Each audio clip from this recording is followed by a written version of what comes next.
नियमों का पालन करते हुए अपनी पार्टी के बरेली मंडल के उम्मीदवारों के समर्थन में मुझे सुनने के लिए यहाँ इकट्ठा हुए हैं, तो उसके लिए मैं आप सभी लोगों का हार्दिक दिल से आभार प्रकट करती हूँ। और अब मैं सबसे पहले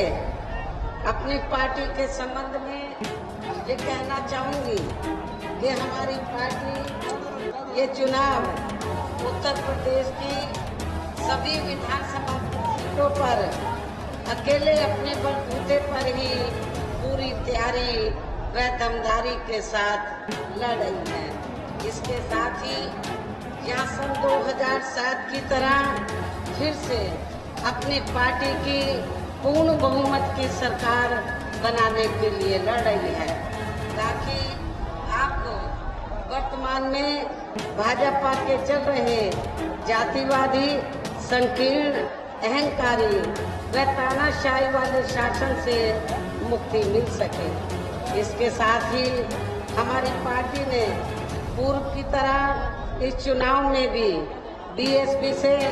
जुड़ने की तादाद को ध्यान में रखकर फिर उसी अनुपात में ही यहाँ सर्व समाज के लोगों को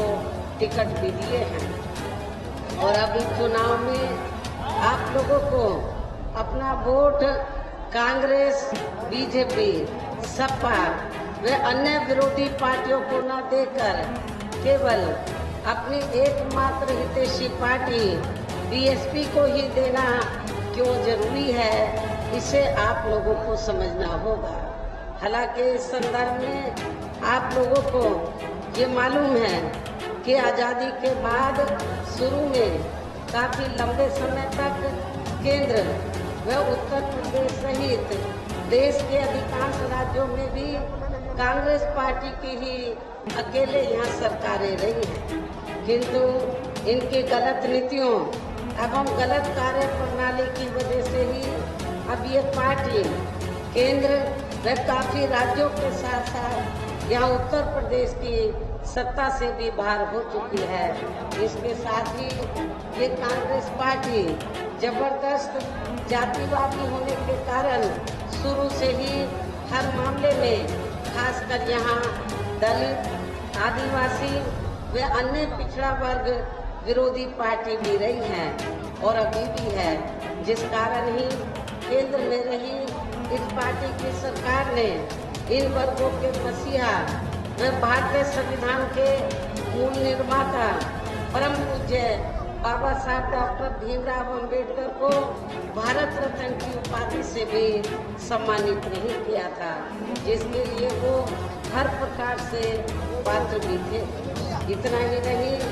बल्कि इनके मूवमेंट को आगे बढ़ाने के लिए अपनी पूरी जिंदगी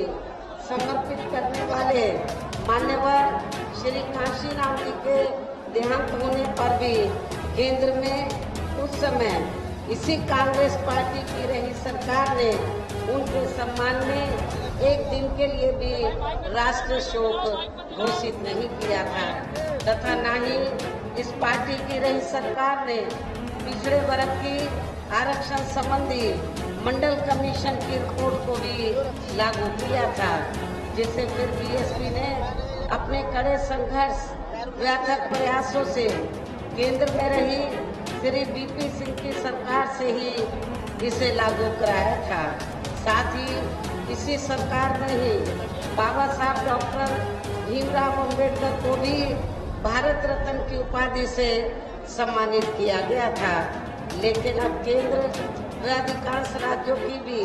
सत्ता से बाहर होने पर यही कांग्रेस पार्टी खासकर दलितों, आदिवासियों व अन्य पिछड़े वर्गों के वोटों की खातिर आए दिन किस्म किस्म की नाटकबाजी करती रहती है, जबकि इन वर्गों के मामले में इस पार्टी की सच्चाई तो ये है कि कांग्रेस पार्टी जब सत्ता में होती है और इनके अच्छे दिन होते हैं तो तब इस पार्टी को इन वर्गों का विकास व उत्थान आदि याद नहीं आता है, तथा न ही इनको महिलाओं की भी भागीदारी याद आती है। इतना ही नहीं बल्कि इस पार्टी के बाद खासकर यहाँ सपा व बीजेपी आदि की बनी सरकार में भी यूपी की जनता अधिकांश मामलों में काफी ज्यादा दुखी रही है। सपा की सरकार में तो ज्यादातर यहाँ गुंडों, बदमाशों, माफियाओं, अराजक तत्वों व सरेआम लूट खसोट करने एवं दंगे फसाद आदि कराने वालों का ही राज रहा है, जिसकी खास वजह से ही इस सरकार में हमेशा यहाँ तनाव की स्थिति बनी रही है। प्रदेश में विकास के कार्य भी सपा सरकार में प्रदेश में विकास के कार्य भी ज्यादातर यहाँ एक विशेष क्षेत्र एवं एक विशेष समुदाय के लोगों तक ही सीमित होकर रह गए हैं।